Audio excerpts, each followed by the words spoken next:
डोंगरदादा फारच दुःखी होता. एकटेपणामुळे कष्टी होता. तो सारखा विचार करायचा, काय करावे.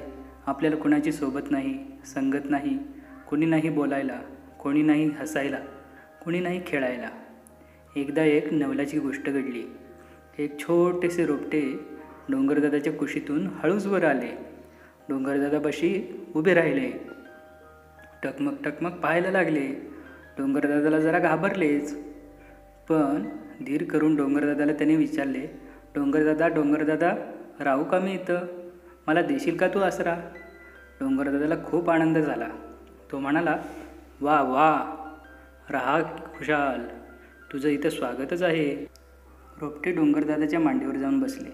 डोंगरदादाने त्याला खाऊ पिऊ घातले. रोपट्याचे मोठे झाड झाले. मग दुसरी रोपटी आली. तीही डोंगरदादाने वाढवली. डोंगरदादाकडे आता